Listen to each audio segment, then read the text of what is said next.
સાંજ પડીને ખેતરમાંથી દીકરો આવ્યો, ઘર ખુલ્લા જોયા, પાડોશીને પૂછ્યું મારા બા ને બાપુ ક્યાં ગયા? ખબર નહીં. સવારે રાજાએ બોલાવ્યો તો તારા બાપુ ગયા અને પછી તારી માએ ગઈ છે, કોઈ હજી સુધી પાછું નથી આવ્યું.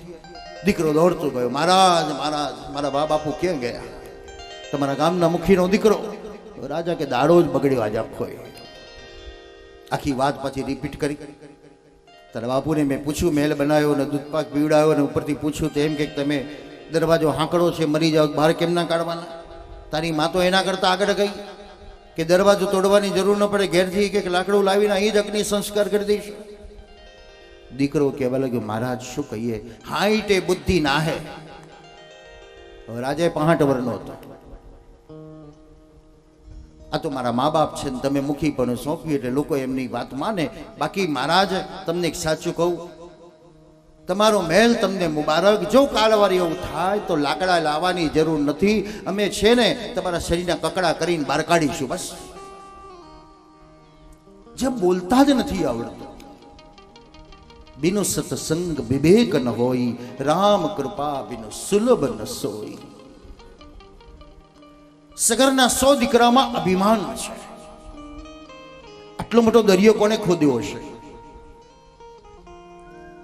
તો સગરના 100 દીકરાએ દરિયો ખોદી નાખ્યો કે અમારા ઘોડાને કોઈએ પાતાળમાં સંતાડ્યો હશે ને તો પણ અમે શોધી નાખીશું. તો આ દરિયો ભર્યો કોને? પાછો ગંગા અવતરણ દ્વારા આ દરિયો ભરાઈ ગયો. દેવોને દાનવોનું યુદ્ધ થાય અને તે સમયે દાનવો સમુદ્રમાં સંતાઈ જાય. અને દેવો સમુદ્રમાં જઈ ન શકે તો દેવો વિચાર કર્યો, આ તો અમે મારવા જઈએ તો અંદર જતા રહે છે ને અમને આવીને પાછળ આવીને મારી જાય છે, કોઈ ઉપાય બતાવો. તો અગસ્ત્ય ઋષિ યાદ આવ્યા. અગસ્ત્ય ઋષિએ એક જ ઘૂંટણામાં આખા સમુદ્રને પી ગયા. બોલો સાચું લાગે? એક લોટો પાણી પીવું હોય તો આપણે 4 વાર અટકવું પડે, અને અગસ્ત્ય ઋષિ એક ઘૂંટણામાં આખા સમુદ્રને પી ગયા. દાનવોને માર્યા પછી દેવોએ કીધું હવે સમુદ્ર ભરી દો. અગસ્ત્ય ઋષિ કે બધું પચી ગયું મને. આ યોગ શક્તિ છે. હિન્દુ સંસ્કૃતિ પાસે યોગ શક્તિ છે, મંત્ર શક્તિ છે, તંત્ર શક્તિ છે, યંત્ર શક્તિ છે. એક શક્તિ નથી, કેટલી બધી શક્તિઓ છે, પણ એના પ્રયોગ કરતા આવડવા જોઈએ. મારણ પણ કરી શકે અને સાથે એને તારણ પણ આવડવું જોઈએ. બ્રહ્માસ્ત્ર છોડી પણ શકે અને બ્રહ્માસ્ત્ર પાછું પણ વાળી શકે, પણ અધૂરું જ્ઞાન હોય તો તકલીફ છે. અને આજકાલ અધૂરું જ્ઞાન વાળા જ બધી તકલીફો ઊભી કરે છે. એક પુત્ર અંશુમાન છે. સગરના 100 દીકરાઓ કપિલ મુનિના આશ્રમમાં ગયા, પોતાનો ઘોડો જોયો, અપશબ્દો બોલવા લાગ્યા. કપિલના ક્રોધમાં 100 બળીને ભસ્મ થઈ ગયા. ગીતા કહે છે, જ્ઞાનાગ્નિ સર્વકર્માણિ ભસ્મસ્યાત કુરુતે અર્જુન. જે ક્ષણે જ્ઞાનનો ઉદય થાય છે ત્યાં અંધકાર નાશ પામી જાય છે. સૂરજનું પહેલું જ કિરણ નીકળતાની સાથે જેમ અંધકાર દૂર ચાલ્યો જાય છે,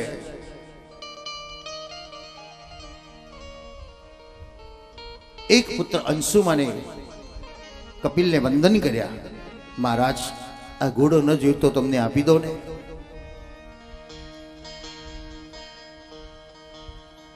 અરીસામાં જોતા જોતા ક્યારેક તમારા હોઠને જોજો તો ભગવાને હોઠ કેવા બનાવ્યા છે? તો ધનુષ આકારના હોઠ છે આપણા. એમાં જીભ બહાર કાઢજો એટલે તીર દેખાશે. આ જીભ કેવી છે? એ તીર જેવી છે. એનો ઘા દેખાતો નથી, પણ કેટલાકના હૃદય સંસર્વી ઉતારી દે છે. હાડકા વગરની છે, પણ 32 ચોકીદારો આપ્યા છે ને કે આગી પાછી થઈ જાય તો તરત કચરી કાઢે. એક પુત્ર જેને પછી વિવેક હતો એને પ્રેમથી વંદના કરી, આ ઘોડો મને આપી દો. ભગવાન કપિલે ઘોડો આપી દીધો. યજ્ઞ પૂર્ણ થયો. પિતાને વાત કરી. 100 ભાઈઓ બળીને ભસ્મ થઈ ગયા. એનો ઉદ્ધાર કેવી રીતે થશે? તો સ્વર્ગમાંથી ગંગા પૃથ્વી પર આવશે. ગંગા અવતરણનું કારણ, ગંગા જેને આપણે માં કહીએ છીએ, એ માનું અવતરણનું કારણ બતાવ્યું. શ્રી યમુના અને ગંગા. શ્રી યમુનાજી એ પ્રભુના હૃદયમાંથી વહે છે અને શ્રી ગંગાજી પ્રભુના ચરણમાંથી વહે છે. કલિંદગિરી મસ્તકે પદત મંદ પૂરોજ્વલા વિલાસ ગમનોલસત પ્રગટ ગંડ શૈલોન્નતો. કલિંદગીરી પર્વત ઉપરથી શ્રી યમુનાજી ઠાકોરજીના આવતા પહેલા સ્વયં વહેતા થઈ ગયા. શ્રી ગંગાજીને ભગીરથ દ્વારા ભગવાન શંકરની જટામાં સમાય અને જટામાંથી ધીરે ધીરે પૃથ્વી પર વહેતા થયા. અહીં સંતાન શા માટે તેની કથા છે. પિતાનું અધૂરું કામ પૂરું કરવા માટે પુત્ર છે. કેવલ વારસદાર નહીં, પણ આ અધૂરું કામ છે એ પૂર્ણ કરવા માટે પુત્ર છે. અંશુમાને કીધું, બેટા મારાથી તપ નહીં થાય, તું મારું અધૂરું કામ પૂરું કરજે. અંશુમાને તપ કરતા પોતાના પુત્ર દિલીપને કીધું, બેટા મારાથી ગંગા પ્રસન્ન થાય તો તું તપ કરજે. દિલીપ યુવાન બન્યો છે. પિતાનું વચન યાદ આવ્યું, તપ કરવા માટે જવું છે, પણ કદાચ ગંગા પ્રસન્ન ન થાય તો મને પિતૃદોષ લાગશે, કારણ મને કોઈ સંતાન નથી. કયો ઉપાય કર્યો દિલીપે? ઋષિના આશ્રમમાં ગયા, મહારાજ કોઈ પુત્ર પ્રાપ્તિનો ઉપાય બતાવો. એ સમયમાં યજ્ઞોની મહત્તા નથી, પણ એ સમયમાં મહત્તા હતી ગૌ સેવાની મહત્તા હતી. રઘુવંશનો પ્રથમ સર્ગ જે કહે છે, કપિલા ગાયની વાછડીની તું સેવા કર. અને કેવી સેવા કરી છે? અથ પ્રજાનામ અધિપ પ્રભાતે જાયા પ્રતિગ્રાહિત ગંધમાલ્ય વનાય પીત પ્રતિબદ્ધ વત્સામ યશોધનો ધેનુ વનાય મુમોચ. ગાય ચાલે ત્યારે ચાલવાનું, ગાય બેસે ત્યારે બેસવાનું, ગાય ખાય ત્યારે ખાવાનું. ગાય એની જાતે પાછી આવે ત્યારે દિલીપ પાછળ પાછળ આવે. તમે ગાયને રોટલી ખવડાવો ને રોટલી ખવડાવતા ગાય પોદરો કરે તો કાઢી આપણે લાકડી મારી આગી જા આગી જા આગી જા, ગંધવાળો કરી દીધો. પછી પાછા રડીએ છીએ આપણે, હું રોજ રોટલી ખવડાવું છું પણ મને લક્ષ્મી નથી મળતી, અને જોડે વાળી કશું નથી કરતી છતાં એને નરી લક્ષ્મી આવે છે. ગાય હસે છે તારે ત્યાં હું પોદરા એટલે લક્ષ્મીનો વરસાદ કરવા દઉં છું, પણ તું મને લાકડી વડે મારે છે. દિલીપે જે ગૌ સેવા કરી. એક રઘુવંશમાં રામના વંશની અંદર દિલીપે સેવા કરી, અને યદુવંશમાં ભગવાન કૃષ્ણે જે ગૌ સેવા કરી છે. આવી સેવા કરતા કરતા હિમાલયની ગિરિમાળામાં ગાયને ચરાવી રહેલો છે, અને કપિલાની વાછડીએ દિલીપની પરીક્ષા કરી. સિંહનું રૂપ ધારણ કર્યું અને ગાયને પકડી લીધી. ગાય ભાંભરવા લાગી. દિલીપને ધ્યાન ગયું, આ ગાય ભાંભરી કેમ? તો સિંહને જોયું, અરે એક પલમાં સિંહ ક્યાંથી આવ્યો? દિલીપે તુરંત વિચાર કર્યો, મારી તલવાર વડે હું સિંહને મારી નાખું, પણ દોડતો જઉં ત્યાં સુધી સિંહ મોઢું બંધ કરી દે તો મારી સામે ગૌ હત્યા થાય. દિલીપ સિંહને સમજાવે છે, તું ગાયને છોડી દે, તું ગાયને છોડી, તું મને મારી નાખ પણ તું ગાયને છોડી દે. સિંહ ગાયને છોડવા તૈયાર નથી, દિલીપ ગાયને મરવા દેવા તૈયાર નથી. ત્યારે દિલીપે કીધું, પહેલા તું મને ખાઈ જા અને પછી મારી ગાયને ખા. પોતાના હાથ પગ સિંહના મોઢામાં નાખે, પહેલા તું મને ખા, તું મને ખા. અને કપિલાની વાછડી પ્રગટ થઈ, દર્શન આપ્યા, જ્યાં તને પુત્ર પ્રાપ્ત થશે. આ એક સમયની સંસ્કૃતિ બતાવે છે, એક સમયનો ધર્મ બતાવે છે. ગાયને જગતની માં કહેવામાં આવી. હાલતું ચાલતું એક મંદિર એટલે ગાય. કન્યાનું રેસિડેન્ટલી એડ્રેસ ક્યાં છે? આપણે મંદિર બનાવી દીધું, પણ મંદિર એ રેસિડેન્ટલી એડ્રેસ નથી, એ તો ઓફિશિયલી એડ્રેસ છે, એટલે ટાઈમ ટુ ટાઈમ જવું પડે. પણ રેસિડેન્ટલી એડ્રેસ તો ગવામ મધ્યે વસામ્યહમ, એ ગાયોની વચ્ચે રહેશે. ગૌ રક્ષણ, ગૌ સંવર્ધન. સમાજને જેને વિચાર આપ્યો ગૌ રક્ષણ અને ગૌ સંવર્ધન, ગાય થકી સમૃદ્ધિ પણ પ્રાપ્ત થાય છે. ગાય થકી ભગવાન પણ પ્રાપ્ત થાય છે. પણ આજે ગાયોની જે દશા જોઈએ છે, વિકટ પરિસ્થિતિ છે. 1976ની સાલમાં એક વિચાર જાગ્યો હતો કે ભાગવતના ગુણાનુવાદ તો ગાઈએ છીએ, ગામે ગામ લોકોને સત્સંગમાં ભક્તિના રંગમાં વાળીએ છીએ, પણ એક કામ કરવાની જરૂર છે. એ સમયે પ્રભુએ પ્રેરણા કરી કે કૃષ્ણના ગુણ ગાઈએ છીએ, પણ કૃષ્ણે જે કર્યું છે એ કરવાની જરૂર છે. અને બુદ્ધિ પ્રેરક કૃષ્ણ ગૌ સેવાનો એક પ્રારંભ કર્યો. ત્યાં એક વિચાર જાગ્યો કે ગૌ સેવા તો બધા જ કરે, કારણ સાંજ પડે 5-25 લીટર દૂધ આવતું હોય તો 2-5 ગાયો બધા રાખે છે, પણ આપણે સેવા જ કરવી છે તો એવી સેવા ના કરીએ જે દૂધ ના આપતી હોય, વૃદ્ધ થયેલી હોય, સૂકી ગયેલી હોય, એવી ગાયોની સેવા કરીએ. તો 1997ની સાલમાં કર્મભૂમિ મેળાવને બનાવી અને ઘાસની ઝૂંપડીથી ગૌ સેવાની શરૂઆત કરી હતી. કારણ એક વિચાર એવો કે લોકોની પાસે માગ કરવું નહીં, માગવા જવું નહીં, આપણાથી જેટલું બને એટલું કરવું. ઉપદેશાત્મક ન બનવું, પણ કર્તવ્ય બનવું. અને તેથી ઘાસની ઝૂંપડીમાં શરૂ કરતા કરતા પ્રભુની કૃપા એવી, ગાયોના આશીર્વાદ એવા મળ્યા કે અત્યારે કૃષ્ણાશ્રી આશ્રમમાં 125 રૂમોનો આખો આશ્રમ થઈ ગયો.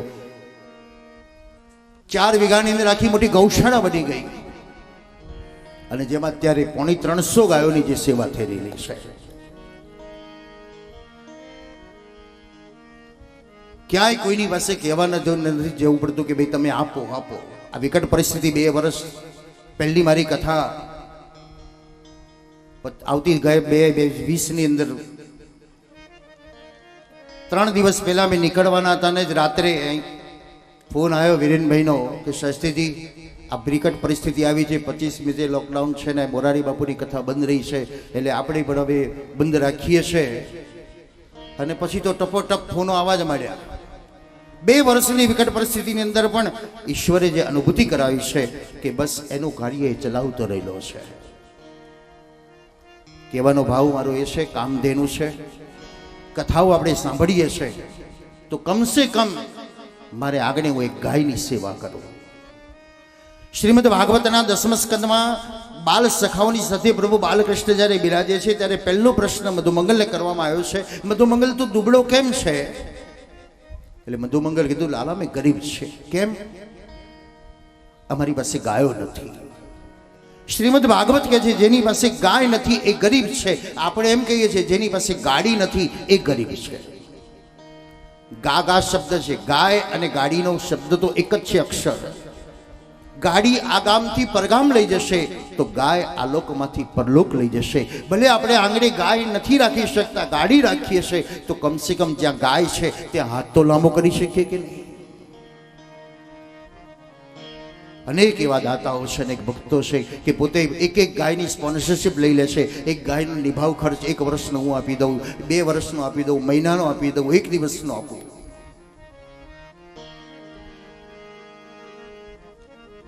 કર્તવ્ય છે, ગાય માતા છે, એને ભૂલી ન શકાય.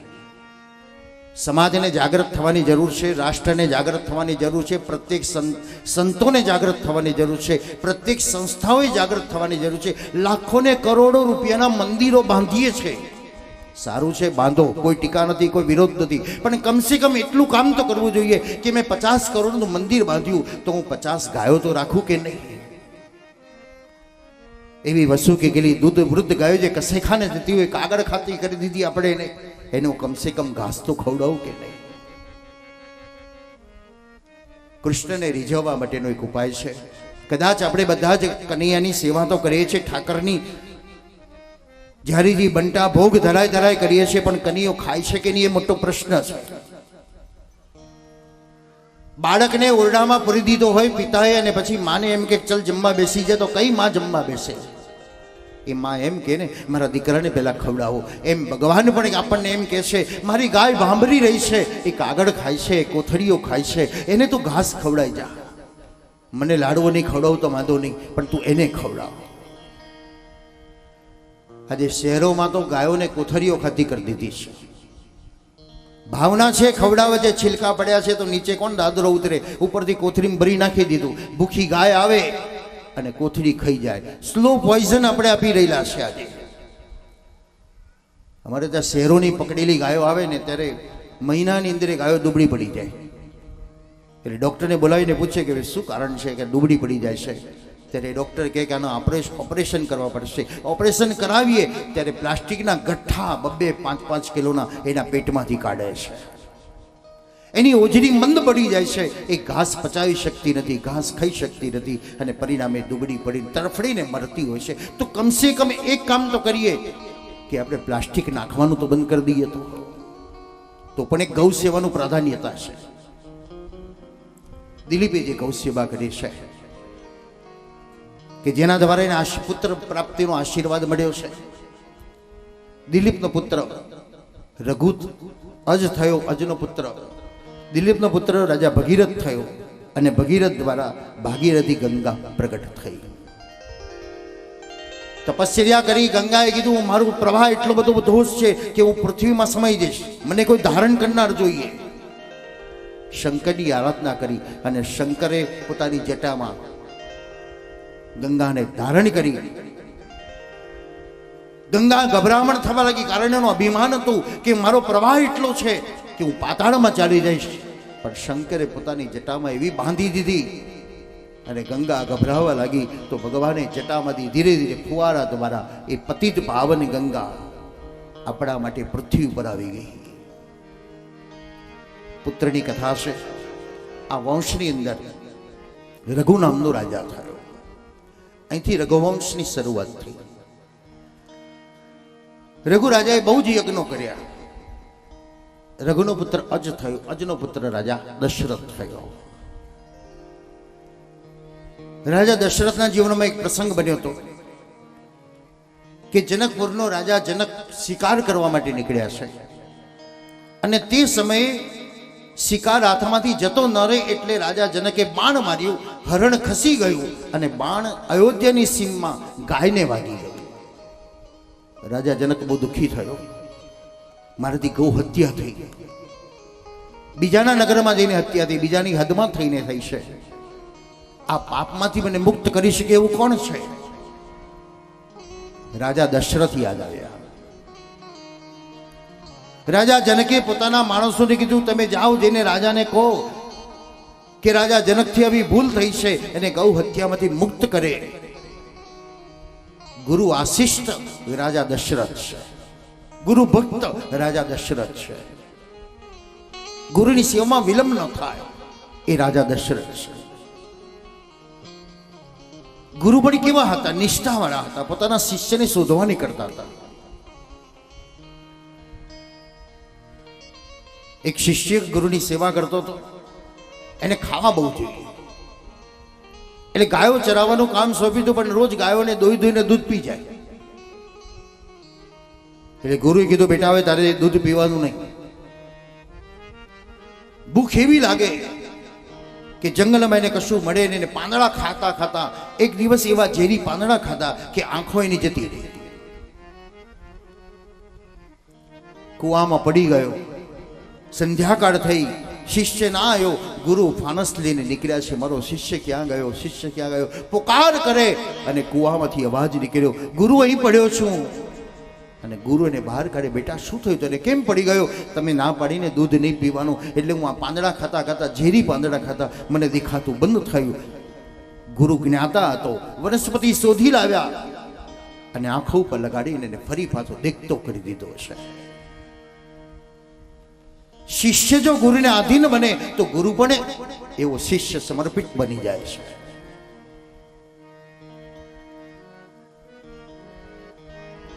વશિષ્ઠની સેવામાં જરાય વિલંબ ન થવો જોઈએ. રાજા દશરથે એ સમયે ઝાડુ વાળનાર એક સામાન્ય વ્યક્તિ ઝાડુ વાળું કરીને ઊભો છે અને રાજા દશરથે કીધું કે સેવામાં વિલંબ ન થાય માટે કામ કર, જા શરીરના નીર લેજે, અમારા પિતૃને યાદ કરજે અને મૃત ગાય ઉપર જળ છાંટજે, ગાય સજીવ થઈ જશે. આ રાજા જનકને આ પ્રસંગ યાદ આવ્યો ક્યારે? પોતાની દીકરીનો જ્યારે સ્વયંવર કરવાનો છે અને એ સમય યાદ આવ્યો કે રાજા દશરથને નિમંત્રણ મોકલું અને કદાચ ગુરુ આશિષ્ટ છે, એ ના આવે ને કોઈ સામાન્ય વ્યક્તિને મોકલી દે તો સીતા એના હાથમાં જતી રહેશે. કારણ શંકરનું ધનુષ એ તો સામાન્ય છે. મૃત ગાયને જે સામાન્ય વ્યક્તિ જો જીવિત કરી શકતો હોય, પણ તુલસીદાસ બહુ સુંદર લખે છે, જેહી કે તેહી પર સત્ય સ્નેહો સો તેહ મિલહી ન કछु સંદેહો. શ્રી રામ જય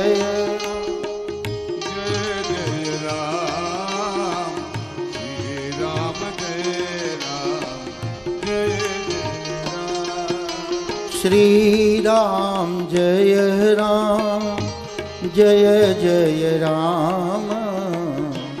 श्री राम जय राम जय जय राम.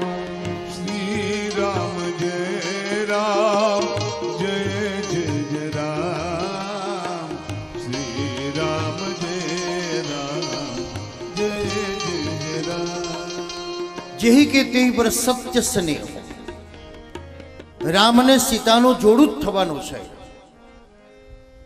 તો રામ અને સીતાનું જોડું જ નિશ્ચિંત છે. વિશ્વામિત્ર માધ્યમ બન્યા છે અને રાજા દશરથને કહે, મારા યજ્ઞનું રક્ષણ કરવા માટે, રાક્ષસોના ત્રાસથી બચાવવા માટે તારા 2 પુત્રો મને આપ. રાજા દશરથે કીધું, મારા પુત્રો તો મારી આંખો સમાન છે, જાય તો મને સેજ પણ ન ગમે, મારા પ્રાણ નીકળી જાય. મહારાજ બીજું માંગો, લશ્કર લઈ જાઓ, હું જાતે તમારા યજ્ઞનું રક્ષણ કરવા આવું. નહીં, મારે તારા પુત્રો જોઈએ છે. વશિષ્ઠે સમજાવ્યું, કારણ વશિષ્ઠ અને વિશ્વામિત્રમાં થોડી તકલીફો હતી. પુરાણોની કથા કહે છે કે વશિષ્ઠ જ્યારે ધર્મસભામાં આવે ત્યારે બધા એને બ્રહ્મર્ષિ કહે, અને વિશ્વામિત્ર જ્યારે આવે ત્યારે બધા એમને રાજર્ષિ કહે. એટલે વિશ્વામિત્રને આ શબ્દ ન ગમે કે હું એટલો વિદ્વાન છું, બ્રાહ્મણ છું, ને બધા મને રાજર્ષિ કહે છે અને આને બધા બ્રહ્મર્ષિ કહે છે. એટલે વિશ્વામિત્રને વશિષ્ઠ કાંટો જેવા લાગ્યા. એક દાડો નક્કી કર્યું કે આ ઝાડ નીચે ગુરુ શિષ્યને ભણાવે છે બધાને, તો હું ઝાડ ઉપર બેસી જાઉં ને તક મળે ને તો વશિષ્ઠને હું મારી નાખું. આવો વિચાર કરી વિશ્વામિત્ર ઝાડ ઉપર બેઠા છે, વશિષ્ઠ નીચે ભણાવે છે અને ભણાવતા ભણાવતા વિષય લીધો, ચંદ્ર જેવો શીતળ કોણ છે, ચંદ્ર જેટલો સુશોભિત કોણ છે, ચંદ્ર જેટલો પ્રસન્ન કોણ છે. ચંદ્ર આટલો સુંદર છે પણ છતાં એમાં એક કાળો ડાઘ છે. આવો ચંદ્ર જેવો વિશાળ શીતળ વિશ્વામિત્ર છે, પણ એક ડાઘ છે. વિશ્વામિત્ર જ્યારે સાંભળ્યું કે હો આ તો મને ચંદ્રની ઉપમા આપે છે, પ્રાયશ્ચિત થવા લાગ્યો, પસ્તાવો થવા લાગ્યો. મને આટલો જે મહાન કે હું એને મારવા તૈયાર થયો. આંખમાંથી આંસુડા વહ્યા, વશિષ્ઠની ઉપર ટીપા પડ્યા, ઉપર જોયું, આવો બ્રહ્મર્ષિ, આવો બ્રહ્મર્ષિ. નહીં, હું રાજર્ષિ બરાબર છું. નહીં, હવે બ્રહ્મર્ષિ થયા, કારણ તમારી જે અભિમાન હતું એ નીકળી ગયું. ભક્તિ જ્ઞાન પ્રાપ્ત થયા પછી અભિમાન જવું જોઈએ. વશિષ્ઠે સમજાયું, જો નહીં જવા દે તો વિશ્વામિત્રને દુઃખ થશે. આ કોઈ સામાન્ય બાળકો નથી, તમે એને મોકલો. વિશ્વામિત્ર જેને પરમાત્મા કહે છે, નેતિ નેતિ જ્યાં વેદ કહે છે, મારું ચિતડું ત્યાં જાવા ચાહે છે. શંભુ શરણે પડી માગો ઘડી રે ઘડી કષ્ટ કાપો. દયા કરી દર્શન શિવ આપો. દયા કરી દર્શન શિવ આપો. જેને નીતિ કહે છે, વેદો જેને ઈશ્વર કહે છે, આજે વિશ્વામિત્રને મોહ થયો. પતંગિયા પકડવા રામ દોડે અને વિશ્વામિત્રને થયું, અરે હું જેને ભગવાન માનું છે તો બાળક છે, બાળક છે. અને જ્યાં તાડકા નામની રાક્ષસી આવે અને વિશ્વામિત્રે કીધું રામ, અને એક કહી બાણ તાડકાનો નાશ કરી દે, ત્યારે વિશ્વામિત્રને થયું આ કોઈ બાળક નથી, આ પરમાત્મા છે. ભગવાન રામે પોતાની લીલાની શરૂઆત ક્યાંથી કરી? તાડકાવતથી. ભગવાન કૃષ્ણે પોતાની લીલાની શરૂઆત ક્યાંથી કરી? પૂતનાવતથી. બંને આ રાક્ષસોને જ માર્યા છે, આ સ્ત્રીને મારી નથી બતાવી. વાસના, જ્યાં સુધી માણસ વાસનાઓને નથી મારતો ત્યાં સુધી મહાન નથી બની શકતો. પૂતના એ પણ વાસના છે અને તાડકા એ પણ વાસના છે. મહાન બનનાર પુરુષોએ વાસનાને પહેલી મારવી પડે. બહારના શત્રુને મારવાનો જરૂર નથી, આપણા અંદરના શત્રુને મારવાની જરૂર છે. કેવું સરસ સમજાવે છે. આપણે કઈ સુરદાસજી જેવા નથી કે આંખો બગડી તો આંખોમાં મરચું નાખી દઈએ, તો વધારે લોકો ધક્કે ચડાવશે આપણને. પણ સમજાવવાની જરૂર છે. જીવે રસગને મધુર પ્રિયાત્વમ. માં બાળકને કેવી રીતે ખવડાવે છે? બેટા બહુ સરસ, જરાક ખાને પીપર મીઠ આપીશ, ફરવા લઈ જઈશ. અને દીકરો કેમ છે ખાવા લાગે, પછી સારું લાગે એટલે આખી વાડકી ખેંચી લે. એમ મનરૂપી બાળક છે ને બુદ્ધિરૂપી એની માં છે. આ મનને ધીરે ધીરે સમજાવવાની જરૂર છે. તું એકવાર દર્શન કરવા તો જા, તું એકવાર એની માણા તો કરી જો, એકવાર એનું સ્મરણ તો કરી જો. અને પછી જો મનને લાગી ગયું ને તો મન લીધા જ કરે છે. ઇન્દ્રિયોને સમજાવવાની જરૂર છે.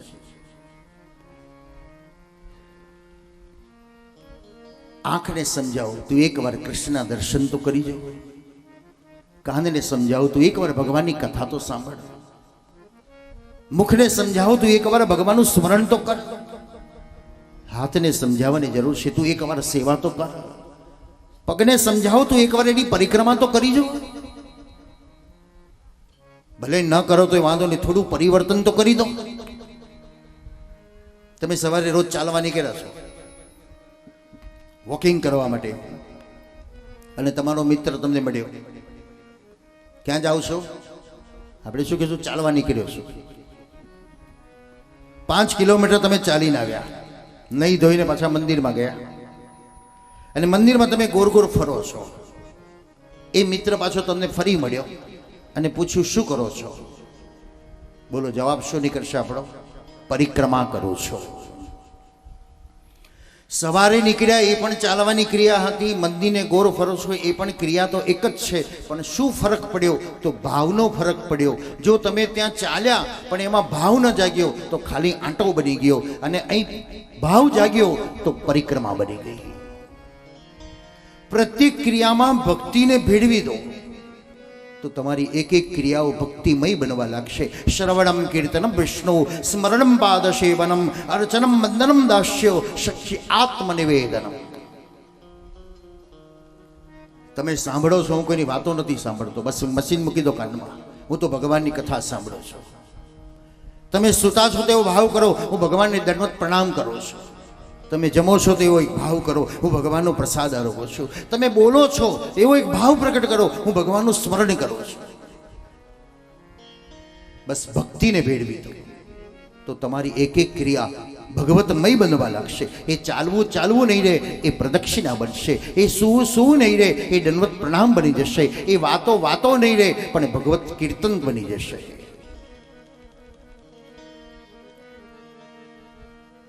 બહારના શત્રુને માર્યા કરતા અંદરના શત્રુને મારવાની જે જરૂર છે.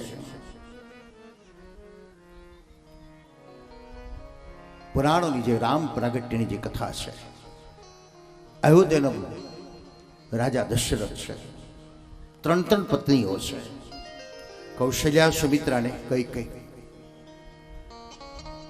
ભગવાન શ્રી રામ ભૂતલ ઉપર પધારવું છે. પુરાણોની જે કથાઓ બતાવે છે, જય વિજયને જ્યારે શ્રાપ મળ્યો અને જય વિજય પ્રાર્થના કરી ભગવાન અમને રાક્ષસ બનવાનું, ત્યારે ભગવાને વચન આપ્યું કે તમારો ઉદ્ધાર કરવા હું જાતે આવીશ. મારા માટે તમને શ્રાપ મળ્યો છે તો એનો ઉદ્ધાર પણ હું જાતે જ કરીશ. પૃથ્વી પર ભાર વધવા લાગ્યો રાવણનો. પૃથ્વી દુઃખી થવા લાગી. 3 પત્નીઓ છે, પણ શું નથી? પુત્ર નથી. દિવસો પર દિવસ વ્યતીત થવા લાગ્યા. ચૈત્રમાં શુક્લ પક્ષ 9મી તિથિ મધ્યાહનકાળ અભિજીત મુહૂર્ત. નવરાત્રિનો પર્વ પણ આવી રહ્યો છે અને રામ પ્રગટની 9મી પણ આવી રહેલી છે. અહીં પણ દેવી ભાગવતની કથા છે અને એના અનુસંધાનમાં શ્રી રામનું પ્રાગટ્ય થશે. આજે આવતીકાલે શ્રાવણે શ્યામલે પક્ષે એવા શ્રાવણના પર્વનો અનુભવથી આવતીકાલે કૃષ્ણ પ્રાગટ્ય દ્વારા થશે. અને સાંજના સમયે કારણ ભગવાન એકલા નથી આવતા, ભગવાનના આગમન પહેલા જ લક્ષ્મી આવી જાય છે. પણ એ આરાધ્ય દેવી છે એટલે ભગવાન પહેલા આવશે ને પછી લક્ષ્મી આવશે. તદીતત વનમ નામમ વનમ બ્રહ્માત્મકમ. એ વન કયું છે? તો ગોપીજનો કહે છે શ્રયત ઇન્દિરા શશ્વદત્રયી. શ્રયત અત્ર તત્ર દ્રશ્યતે સ ઇન્દિરા લક્ષ્મી. એ વૃક્ષો લક્ષ્મીના રૂપની અંદર આવેલા છે, ગાયો લક્ષ્મીના રૂપમાં આવી છે. અમે અમારા ભગવાનની ચારે તરફથી સેવા કરી. વ્રજવાસીઓ જ્યારે વ્રજમાં ભ્રમણ કરી રહેલા છે ત્યાં ચાંદીની ખાણો નીકળી. એ લોકોએ પૂછ્યું ભાઈ શાનું ટોળું છે? અરે ચાંદી નીકળી અહીં. એટલે લોકો પોટલા બાંધવા લાગ્યા. આગળ જાય છે તો ફરી ટોળું જોયું, ભાઈ શું થયું? ભાઈ અહીં સોનું નીકળ્યું છે. એટલે ચાંદી લોકોએ ફેંકી દીધી અને સોનું ઉપાડ્યું. સોનું લઈને આગળ જતા ભાઈ અહીં શું છે? અહીં હીરા છે. સોનું ફેંકી દે અને હીરા ઉપાડે. સર્વત્ર લક્ષ્મી વ્યાપ્ત છે. એ આવતીકાલે સાંજે લક્ષ્મી પધારશે. લક્ષ્મીના અનેક ઉપાસનાઓ છે, આરાધ્ય છે, આવશ્યકતા છે. લક્ષ્મી અલગ અલગ પ્રકારની લક્ષ્મી કહી શકાય. આશીર્વાદ પણ એક સંપત્તિ છે. આશીર્વાદ માંગવાથી નથી મળતા, પણ આશીર્વાદ એની સેવા કરતાની સાથે ઓટોમેટિક એની અંતરમાંથી નીકળી જાય છે. એ પણ એક સંપત્તિ છે. ચારિત્ર એ પણ એક સંપત્તિ છે. પ્રારબ્ધને આધીન તો સંપત્તિ આપણી છે ને આપણને મળશે, પણ આપણે જે પ્રાપ્ત કરવાનું, એક આશીર્વાદ પ્રાપ્ત કરવાના અને બીજું આપણી જાતે ઊભી કરવાની. આપણી ચારિત્રતા, એ ક્રેડિટ આપણી જાતે ઊભી કરવાની છે. 3 પત્નીઓ છે પણ પુત્ર નથી. સમય વ્યતીત થવા લાગ્યો. એક બાર ભૂપતિ મન માહી, ભેગલાની મોરે સુતનામી. શ્રી રામ જય રામ જય જય રામ. શ્રી રામ જય રામ જય જય રામ. એક બાર ભૂપતિ મન માહી, ભેગલાની મોરે સુતનામી. રામ જય રામ જય જય રામ. શ્રી રામ જય રામ જય જય રામ. પહેલી વાર રાજા દશરથને ક્ષોભ થયો કે વૃદ્ધત્વના લક્ષણો દેખાય છે, પણ હજુ મને પુત્રની પ્રાપ્તિ નથી. ક્યારેક જીવનમાં આવું એક સંશોધન કરવાની જરૂર છે કે મેં 50 વર્ષનું મારું જીવન વહી ગયું, મેં બધું જ પ્રાપ્ત કર્યું, પણ એક હજુ મેં પ્રાપ્ત નથી કર્યું. 7 વર્ષના પ્રહલાદને ભગવાન મળી જાય, 7 વર્ષના ધ્રુવને ભગવાન મળી જાય, 7 દિવસમાં પરીક્ષિતને મુક્તિ મળી જાય અને આપણે 70 વર્ષના એવા ને એવા રહ્યા. કોનો દોષ છે? ભગવાનનો દોષ છે કે દોષ આપણો છે? રાજા દશરથને પુત્ર ન થયો એમાં દોષ કોનો? તો રાજા દશરથે જિજ્ઞાસા ન કરી, ઈચ્છા ન કરી, અને જે દિવસે ઈચ્છા થઈ તો વશિષ્ઠ પણ એ વિચારે છે કે હું રાહ જોતો હતો કે રાજા દશરથને જો પુત્રની ઈચ્છા કેમ નથી જાગતી. આપણને ઈચ્છા નથી. ઈચ્છાઓ તો બહુ છે, પદ પ્રતિષ્ઠા વૈભવ સત્તા સંપત્તિ, પણ ભગવત કૃપાની જો ઈચ્છા જાગી નથી એ જગાડ. મને ભગવાન મળે, હવે પ્રશ્ન એ કે જો ભગવાન પ્રગટ થાય ને તો આપણે કશું માગી જ ના શકીએ. અને કેટલાક તો શાણા કે ભગવાન તમે ગઈકાલ કહી દીધું હોત તો આખું લિસ્ટ તૈયાર કરીને આવત ને. મનુ ને શત્રુપા જ્યારે નૈમિષારણ્યમાં તપશ્ચર્યા કરી રહેલા છે તે સમયે ભગવાન પ્રાપ્તિની જઘના છે, ભગવાન દર્શનની જઘના છે. અને જ્યારે ભગવાન પ્રગટ થાય અને મનુ શત્રુપા આંખ ખોલે અને ભગવાન કે માગો માગો માગો, એટલે મનુ શત્રુપા એકબીજા સામે હસે. શું માગીએ શું માગીએ? ભગવાન ફરી અદ્રશ્ય થયા, ફરી મનુ શત્રુપા તપ કરે, ફરી ભગવાન પ્રગટ થાય, માગો માગો, આંખ ખોલે, એકબીજા સામે હસે. ત્રીજી વખત જ્યારે તપશ્ચર્યા કરી ભગવાન પ્રગટ ન થયા, કેવલ આકાશવાણી કરી માગો માગો. અને મનુ શત્રુપાએ જ્યારે જોયું તો ભગવાન દેખાયા નહીં અને ત્યારે માગી લીધું, આપ અમારે ઘેર પુત્ર રૂપે પધારો, આપણા જીવ અમને પુત્ર થાય. અને ભગવાન વચન આપ્યું, જાઓ તમારા ઘેર હું પુત્ર બની આવીશ. પહેલી વાર રાજા દશરથને ક્ષોભ થયો. આપણને આમાં શોભ તો બહુ થાય છે. મહાભારતની એક કથા કહેશે, ગુરુ દ્રોણ સ્વકર્મનિષ્ઠ છે,